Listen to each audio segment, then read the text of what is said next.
आम्हाला ह्या लोकमंगलमुळं ना उजनीचं पाणी बी बेदारपाडा कधी बघायला मिळत नव्हतं. परंतु आता सुभाष बापूंनी जे काम केलं आहे त्यामुळं आम्हाला उजनीचं पाणी भरपूर आले आणि जवळजवळ ह्या ओढ्यामुळं 3-4 किलोमीटरच्या परिसरात पाणी निघत नाही आता सध्याला उजनीच्या पाण्यामुळं. आणि बापूंनी काम केल्यामुळं त्यांचं आम्ही बेदारपाड्याच्या ग्रामस्थ वतीनंतर पूर्ण त्यांचा आभार आहे. झाडं ही शहराचे श्वास असतात. स्वर्गलोकीचा देव झाडांच्या रूपानं या पृथ्वी तलावर अवतरतो. मी झाडाला म्हटलं, ईश्वराबद्दल काही सांग, आणि ते झाड बहरून आलं. अशा या वृक्षांचं सोलापुरात संगोपन संवर्धन म्हणावं त्या प्रमाणात होत नाही, म्हणून प्रदूषण वाढतं आहे. यासाठीच लोकमंगल उद्योग समूहातर्फे एक आकर्षक योजना राबवली गेली. सोलापुरातल्या रजिस्टर झालेल्या हाऊसिंग सोसायट्यांना पत्र पाठवली गेली आणि आवाहन केलं की तुम्ही 100 झाडं लावली, त्यांचं संगोपन केलं तर वर्षानंतर त्या 100रातली जेवढी झाडं जगतील त्या प्रत्येक झाडासाठी 100 रुपये तुम्हाला मिळतील. दुसऱ्या वर्षी त्या झाडामधली जेवढी झाडं जोपासली जातील त्याप्रमाणे प्रत्येक झाडाला 100 रुपये पुन्हा दिले जातील. 2 वर्ष झाड जगलं तगलं तर मग ते झाड जमिनीचा आधार घेत ऊन पाऊस झेलत स्वअंगानं बहरतं फुलतं. पण 2 वर्ष त्या झाडांना सांभाळायची जगवण्याची जबाबदारी त्या सोसायट्यांनी स्वीकारायची. प्रतिसाद बरा मिळाला आणि त्यासाठी 10 लाख रुपयांचं वाटप करण्यात आलं. प्रदूषण वाढतंय असं फक्त म्हणून उपयोग होणार नाही, तर त्यासाठी जाणीवपूर्वक सक्रिय सहकार्याची नितांत गरज आहे. असं सहकार्य आपण करणार का, असा सवाल सुभाष बापू देशमुखांचा आहे.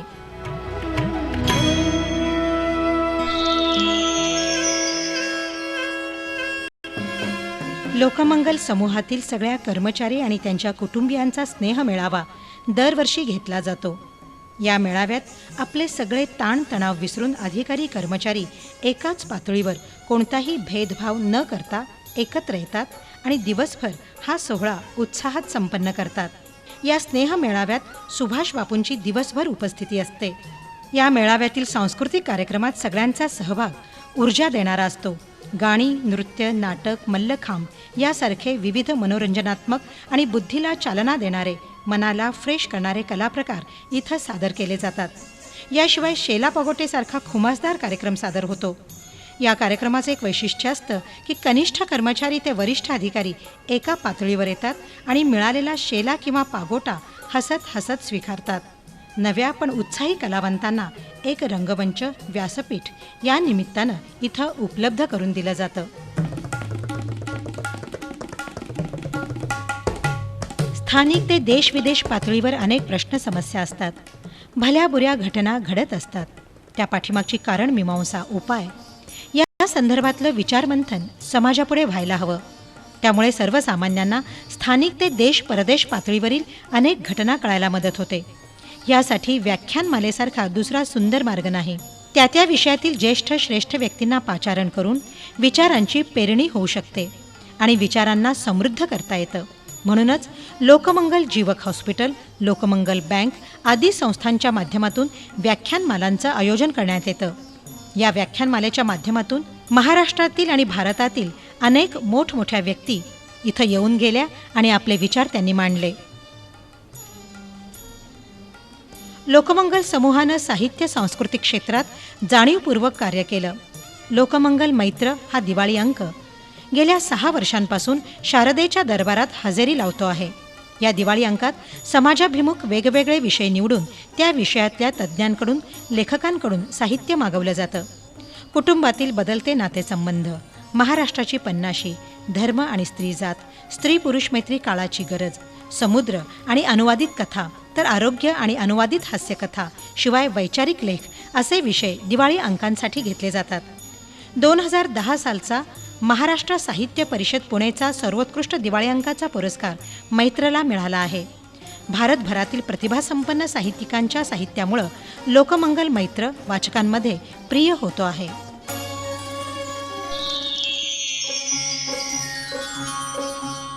सोलापूरची पूर्वीची ओळख गिरणगाव अशी होती, पण गिरण्या बंद पडल्या. त्यानंतर गिरण्या बंद पडलेलं गाव अशी सोलापूरची ओळख लोक सांगायला लागायचे. पण ही ओळख किती दिवस सांगायची? त्यापेक्षा सोलापुरात आर्थिकदृष्ट्या रोजगाराच्या दृष्टीनं काही नवीन व्हायला हवं. आर्थिक स्तर लोकांचा उंचवायला हवा आणि उद्यमशील सोलापूर अशी ओळख व्हायला हवी. या मनोकामनेनं काडीने जाणीवपूर्वक घरटं विणावं तसा एक उद्योग समूह सोलापुरात उभारला. माणसाला माणूस जोडत विश्वासाची नाती निर्माण करीत लोकमांगल्याच्या धारणेनं विस्तारत गेलेल्या या उद्योग समूहाचं नाव आहे लोकमंगल. अविरत कष्टातून जिद्दीच्या बळावर हा उद्योग समूह उभारून तो नावारूपाला आणणाऱ्या यशवंताचं नाव आहे सुभाष सुरेशचंद्र देशमुख. स्वतः उद्योगात यशस्वी झाल्यानंतर 2015 अखेर 1,500 उद्योजक तयार करण्याचा संकल्प करून त्यांनी काम सुरू केलं.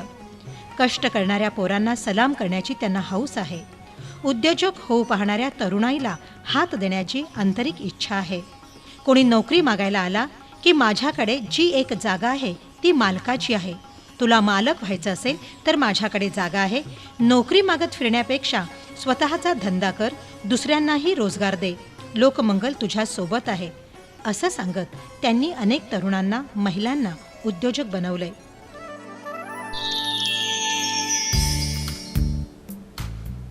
केवळ सोलापूर आणि महाराष्ट्रापुरतं कार्यक्षेत्र असणारा हा लोकमंगल समूह नाही. लोकमंगल समूहाची पताका महाराष्ट्राबाहेर नेण्याचं श्रेय जातं लोकमंगल मल्टीस्टेट सोसायटीला. महाराष्ट्र आणि कर्नाटक राज्य कार्यक्षेत्र असणारी लोकमंगल मल्टीस्टेट सोसायटी लोकमंगल समूहानं 2008 साली सुरू केली. या संस्थेच्या कार्याचा उद्देश अधिक व्यापक असून कर्नाटक आणि महाराष्ट्रातील अधिकाधिक व्यक्तींना, संस्थांना, शेतकऱ्यांना, उद्योजकांना याचा लाभ होतो आहे. शेतकऱ्यांना जास्तीत जास्त फायदा होण्याच्या दृष्टीनं मल्टीस्टेट सोसायटी एक हक्काचं स्थान आहे. आज लोकमंगल मल्टीस्टेटच्या 100 शाखा कार्यरत आहेत. पहिल्या दिवसापासून पूर्ण संगणकीकृत कोअर बँकिंगसह RTGS सुविधा, SMS बँकिंग, DD लॉकर्स अशा प्रकारच्या सुविधा इथं आहेत. अमेरिकेत अभियांत्रिकेचं शिक्षण घेतलेले या संस्थेचे युवा अध्यक्ष रोहन देशमुख यांच्या कुशल मार्गदर्शनाखाली संस्थेची घोडदौड चालू आहे. लोकमंगलनं केवळ उद्योगधंदेच उभे केले नाहीत, तर त्या उद्योगधंद्यात कार्यरत असणाऱ्या 10,000 कर्मचाऱ्यांची सर्वतोपरी काळजीही घेतली. या कर्मचाऱ्यांच्या आर्थिक गरजा भागवण्यासाठी समूहानं केवळ कर्मचाऱ्यांसाठी लोकमंगल कर्मचारी सहकारी पतसंस्थेची स्थापना केली. यामध्ये कर्मचारी सभासद आहेत. त्यांना संस्थेकडून केवळ 4% व्याज दरानं मुलांचं शिक्षण, वाहन कर्ज, विवाह, घरबांधणीसाठी कर्ज दिलं जातं. तातडीची अपघाती मदतसुद्धा केली जाते. कर्मचाऱ्यांच्या आई वडिलांना अष्टविनायक यात्रा संस्थेच्या खर्चानं घडवून आणली जाते. सुशिक्षित, बेरोजगार, लहान मोठे उद्योजक, शेती व्यावसायिक, दुर्बल घटक यांच्या सबलीकरणासाठी दिनांक 28 एप्रिल 1998 रोजी अक्षय तृतीयेच्या शुभमुहूर्तावर लोकमंगल कोऑपरेटिव्ह बँकेची स्थापना झाली. ISO सर्टिफिकेट मिळवणारी ही पहिली सहकारी बँक. रिझर्व्ह बँकेचा ग्रेड 1चा दर्जा. बँक स्थापनेपासून सतत अवर्ग. वर्षातील 365 दिवस ग्राहकांना बँकिंग सेवा देणारी या बँकेनं 120 कोटी ठेवींची पूर्ती केलेली आहे. उत्तम आणि तत्पर बँकिंग सेवेबरोबरच बँकेनं सांस्कृतिक, शैक्षणिक आणि उद्योग क्षेत्रासाठी विविध कार्यक्रमांचं आयोजन केलंय. MPSCच्या परीक्षेसाठी मार्गदर्शन, व्याख्यानं, त्याचबरोबर नेत्रतज्ज्ञांचं चर्चासत्र, नेत्र तपासणी शिबिर, आदर्श शिक्षकांचा अभिनव पद्धतीनं सत्कार, विद्यार्थ्यांसाठी जनरल नॉलेज स्पर्धा, सुदृढ बालक स्पर्धा, BEd विद्यार्थ्यांसाठी सेट परीक्षा मार्गदर्शन, चाचणी परीक्षा, स्वामी विवेकानंद जयंतीनिमित्त महाविद्यालयीन विद्यार्थ्यांची वक्तृत्व स्पर्धा, छत्रपती शिवाजी महाराज जयंतीनिमित्त विशेष अतिथींचं व्याख्यान, त्याचबरोबर राष्ट्रीय अर्थसंकल्पीय अंदाजपत्रकावर तज्ज्ञ व्यक्तींचं चर्चासत्र असे अनेक कार्यक्रम ही बँक करते आहे. पुणे आणि मंगळवेढा इथं लोकमंगल बँकेच्या शाखा आहेत. सोलापूर, उस्मानाबाद, लातूर, बीड, अहमदनगर, औरंगाबाद, सांगली, सातारा, कोल्हापूर, रत्नागिरी, पुणे, रायगड, मुंबई, ठाणे, नाशिक या जिल्ह्याचं कार्यक्षेत्र असलेली अशी ही बँक लोकांच्या विश्वासाला पात्र ठरते आहे.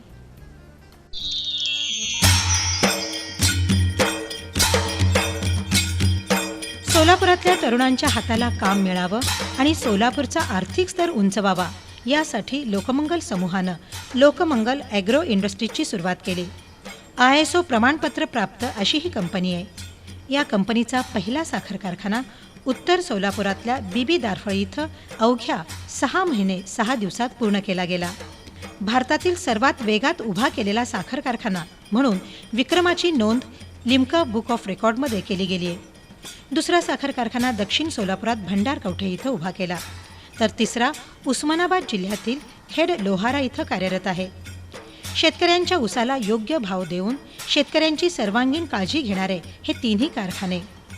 बीबी दारफळ इथल्या कारखान्यात इथेनॉलचीही निर्मिती केली जाते. भंडारकवठे इथल्या साखर कारखान्यात इथेनॉल आणि विजेचीही निर्मिती करण्यात येते. ही वीज MSEBला दिली जाते.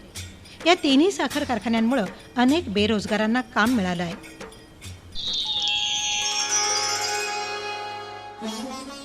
लोकमंगल समूहाच्या माध्यमातून अनेक व्यवसाय सध्या चालू आहेत. या व्यवसायात हजारो हात काम करत आहेत. साखर कारखाना, मल्टीस्टेट, बायोटेक, दूध व्यवसाय यासारखे मोठे व्यवसाय तर लोकमंगल समूहात आहेतच, परंतु लोकमंगल मसाले, प्रिंटिंग आदी मध्यम स्वरूपाचे व्यवसायही इथं चालू आहेत. या व्यवसायांनी स्वतःच्या अस्तित्वाबरोबर लोकमंगलचं नावही सर्वदूर पसरवलं आहे. लोकमंगल समूहातील लोकमंगल मसाले हा व्यवसाय सध्या नावारूपाला येत आहे.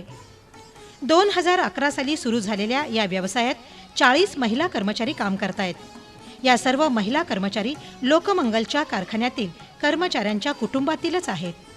आपल्या कर्मचाऱ्यांच्या कुटुंबियांनाही रोजगार उपलब्ध व्हावा, महिला आर्थिक बाबतीत निर्भर व्हावी हा उद्देश सुभाष बापूंचा आहे. पर्यावरणाचा विचार करताना निसर्गाचा समतोल राखणं खूप महत्त्वाचं असतानाही तो विचार आज बऱ्याच ठिकाणी होत नाही असं दिसून येतं. निसर्गाच्या जो जवळ जातो तो सर्वार्थाने आरोग्य संपन्न राहतो. याचीच जाण ठेवून लोकमंगल समूहानं शेतीत वापरली जाणारी खतांची निर्मिती करायचं ठरवलं. पण ही खतं रासायनिक नकोत तर जैविकतेवर आधारित असावीत हे जाणलं आणि लोकमंगल बायोटेकची मुहूर्तमेढ रोवली 2006 साली. लोकमंगल समूहातील ही एक घोषणावह संस्था. लोकमंगल बायोटेक पर्यावरण रक्षणासाठी समर्पित आहे, कारण या पर्यावरणाचेच आपण एक घटक आहोत हे त्यांनी जाणलं आहे. पर्यावरणाच्या नैसर्गिक उगमाचं संरक्षण ही लोकमंगल बायोटेकची प्राथमिकता आहे. कृषी क्षेत्रात जनजागरण अभियान आणि संशोधन कार्यानं तसंच किफायतशीर उत्पादनांनी क्रांतीची लाट आणली आहे. पर्यावरणाचं रक्षण करायचं असेल तर जैविक उत्पादनांचा, जैविक खतांचा, जैविक कीटकनाशकाचा वापर केला गेला पाहिजे. लोकमंगल बायोटेक अशा अनेक जैविक खतांचं उत्पादन करतं. लोकमंगल बायोटेकच्या उत्पादनाचा विस्तार पश्चिम महाराष्ट्र, मराठवाडा, विदर्भ, खानदेश, मध्य प्रदेश, छत्तीसगड, गुजरात, राजस्थान, पंजाब इथपर्यंत झाला आहे. हजारोंना काम मिळवून देणारं लोकमंगल बायोटेक जैविक खतांमधलं एक मानाचं नाव आहे. ग्रामीण भागातील शेतकऱ्याच्या मालाला शहरातील बाजारपेठ मिळावी, शेतकऱ्याच्या मालाला योग्य मोबदला मिळावा, शहरी ग्राहकाला उत्तम उत्पादन माल मिळावा, यासाठी सुभाष बापू देशमुखांनी 2002 साली लोकमंगल सुपर बाजारची सुरुवात केली. रेल्वे स्टेशनपासून जवळ असलेला हा सुपर बाजार योग्य किंमत, योग्य वजन, योग्य दर्जा आणि वर्षातील 365 दिवस ग्राहकांना तत्पर सेवा, संगणकीकृत सुविधा, घरपोच मोफत मालाची पोहोच, सकाळी 9 ते रात्री 9 पर्यंत सेवा आणि आकर्षक मांडणी अशा विविध वैशिष्ट्यामुळे ग्राहकांच्या पसंतीस उतरला आहे.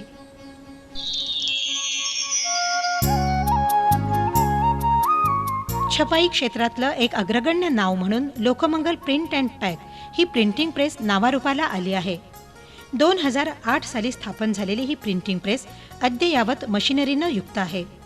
4 colour printing, graphic designing, digital board printing, bookwork, magazines, brochures, visiting card, newspaper ad, Kannada, Telugu, Marathi, Hindi job आणि DTP work, spiral binding, identity card, calendars, planners, diary, साप्ताहिक, न्यूजपेपर प्रिंटिंग, दिवाळी अंक आदी कामं इथं आकर्षक पद्धतीनं केली जातात.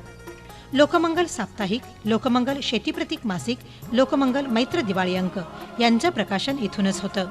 याशिवाय कथा, प्रवास वर्णनं, आत्मचरित्र, चरित्र, कादंबऱ्या आदी पुस्तकांची आकर्षक देखणी छपाई बांधणी करून दिली जाते.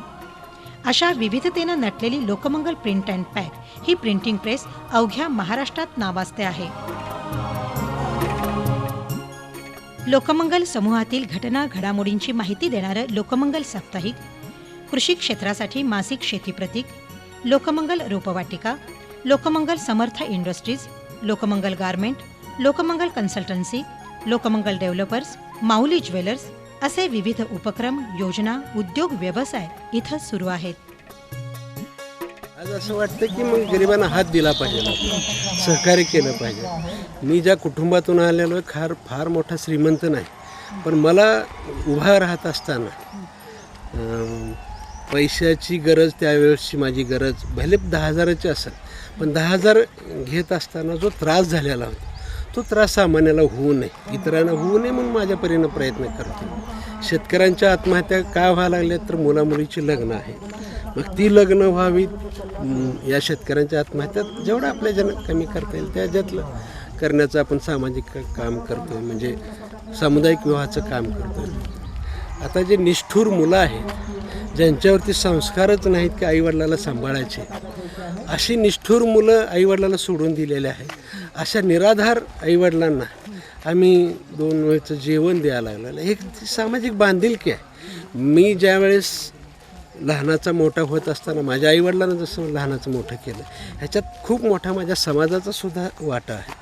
मग मला असं वाटतं की माझ्या आईवडिलाचं ऋण माझ्यापर्यंत फेडन, पण मला समाजाने मला काहीतरी बोट दाखवलेला इथपर्यंत आणण्यासाठी, त्या समाजाचं ऋण जेवढं फेडता येईल तेवढ्याचा प्रयत्न करतो आहे. आणि ही कधी संपणार आहे? आर्थिकदृष्ट्या आपण जेव्हा संपन्न होऊ त्यावेळेस मग सामाजिक कामाची गरज कमी पडते.